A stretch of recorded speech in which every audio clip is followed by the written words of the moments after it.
name is Bradley Ericson. I'm the CEO and co-founder of 3SecondReceipts, and it's a digital receipt management company, and we're the first digital receipt company to target universities and closed campuses to make their campuses go paperless.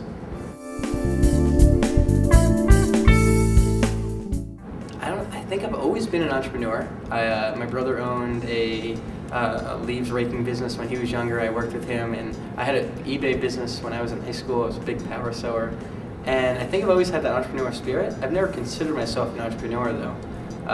When I was deciding to come to Drexel, I was an econ major, and I was like, why would I go to school for entrepreneurship when if I'm going to be an entrepreneur, I would skip school. That was my connotation. So my older brother just graduated from Drexel. We were there for a year together, his senior year and my freshman year last year. And he's like, Brad, you should really enter the business plan competition. It's the first grand prize of $15,000 at Drexel, and all you have to do is write a business plan. So I was like, great. So I started going through my day, kind of thinking for ideas to write this business plan for. And I ended up ordering pizza at one of the dining halls on campus, and realizing I felt bad for the cashier because the kids would just throw the receipt on the ground, and it was a pretty pointless receipt. The receipt was supposed to tell you how many dollars you had left on your meal plan, and every time we swiped, it was free. So it was a pointless receipt.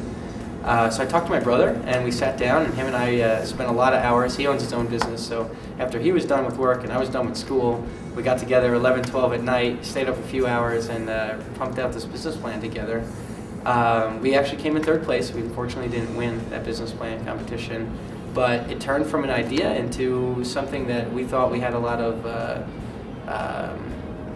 we thought we had a great idea behind. So we co-founded the company together this June, and we've been going together ever since. The day I considered myself an entrepreneur, and I actually changed my major to entrepreneurship and marketing at Drexel, was the day I realized that the passion I had for my business was this personal passion. I wanted to see paper receipts, get rid of paper receipts on campus. I'm a consumer, so I thought of it at the consumer convenience level that I just don't want it. So the passion that drives me to be an entrepreneur is my personal passion. So I think you gotta have that mindset that you gotta have a passion for and determination to get this done, because it was tough. I had to balance a tough social life, academic life, athletic life, and own my own business freshman year. And one of my best friends, he was in a similar position. He owns his own skateboard company, and we connected really well because we shared that shared determination. It's really tough to say no to your friends when they're going out for pizza and video games, and you're sitting and writing a 40-page business plan. So it takes definitely a dedicated mindset. You got to be. I'm always long-term focused. My favorite quote my grandmother gave me is by Thoreau. It said, "Go confidently in the direction of your dreams and live the life you imagine." So always in the back of my head is this kind of ultimate goal of what I want to get at, or where I want to be in the future. I don't know what inspired me to do this, but I would go to wholesale clubs and buy candy. I realized kids love candy. It would be these hot summer days, so I started bringing candy into school, and then I started bringing in a cooler from my parents' house and filled it with ice, and I had this ice cold frozen candy. So kids would go crazy in the middle of the day for the candy, and I was realizing I was making a lot of money. I was buying all these for 20, 30 cents a candy bar, selling it for $1, $1.25, and putting all the money back in to buy more candy. And I think that was really the first start, and this was probably 6th grade-ish. That was my first start in entrepreneurship. I never gave it a title. I never said I was a businessman and entrepreneur. It was, I liked making my own money, and it was something to do, and that was my own. It may be kind of different than from the other kids my age. In the beginning, I wanted to do it all by myself. I wanted to be the one guy, I wanted to own my own business, be the sole entrepreneur, the sole proprietor, and kind of run everything. And I really realized that my brother's business started taking off, and he got less and less involved in my business. I couldn't do it. So I sought out for a business partner. I found a senior engineer student at Drexel. So him and I make a good team. And even with that, I thought I was satisfied with 2 people, and you need a lot of people's help. So I added advisor after advisor with people with different skills, and even now I have a probably 8-person team, and I still feel short-staffed. There's never enough time in the day for me. I run my life by my BlackBerry to-do list and calendar, and it's tough.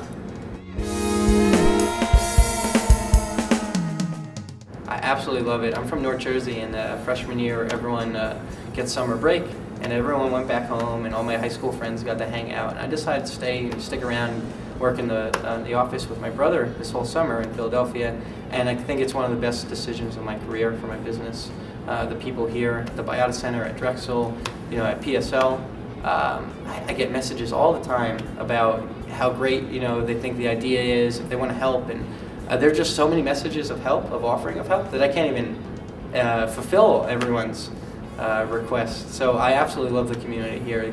Sometimes it's really tough. There are days where I realize I don't sleep enough and work way too much, and I'm only a college student, and I should be going out and partying with all my friends, and it's letters like that from the Philadelphia community that kind of keep me going. I kind of was scared in the beginning. I was always the youngest. I went to a bunch of entrepreneur conferences this summer, and I was always the youngest one in the room. And I was really nervous in the beginning. I didn't network enough. I didn't talk to people because I didn't think I was experienced enough to talk to them. And as soon as I kind of broke that shell, I realized that they respect you. It's a unique field that entrepreneurs have this mutual respect for each other. They know what the pains of being an entrepreneur are. And I don't see it in too many other things. You don't see doctors maybe it's just my personal opinion, but I don't see the doctors or nurses connection that entrepreneurs share. So I would say just don't ever be afraid, and people are there to help you. So I also have this tendency, I like to be friends with everyone, and that kind of takes over my business. I want to build this fun brand and have a good time and be friends, and there's a time in business where you can't be friends. I ran into a problem at Drexel, and a lot of students, especially one of my close friends, they want to get involved in the business, and you simply can't hand out shares of your company. I worked I can't imagine all the time and effort that I put into my company, and giving it to one of my friends, even a portion of it, just because it's my friends. But it was really tough for me to say no to them. I kind of pushed it off. I would hope they would forget about it, and they never did. And then until I had to man up and say, listen, I can't offer you a job, or I don't have money to pay you right now. So I definitely want to improve on that relationship between friends and business. Especially everyone in my business has been kind of personal relationships. It's been my advisors are through Drexel and professors and through my personal network. So I got to balance that personal, professional boundary better. It's incredible. Technology is probably 100% of my business. I work on my laptop and my BlackBerry, 90% of the time.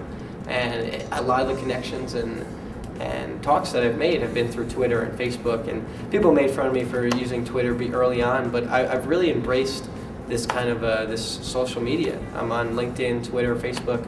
I feel like I'm pretty accessible, and I think me being accessible brings in a lot of resources. I've had a lot of people come to me to ask to be an advisor, to ask or to be part of my team, and my competitors come to me. So without the internet and without all this technology being so easily accessible, I really don't think we would have grown so fast. We incorporated officially in June of 2009, and the idea is only a year and a half old. So without technology, I really don't think that we'd be anywhere close to where we would have been.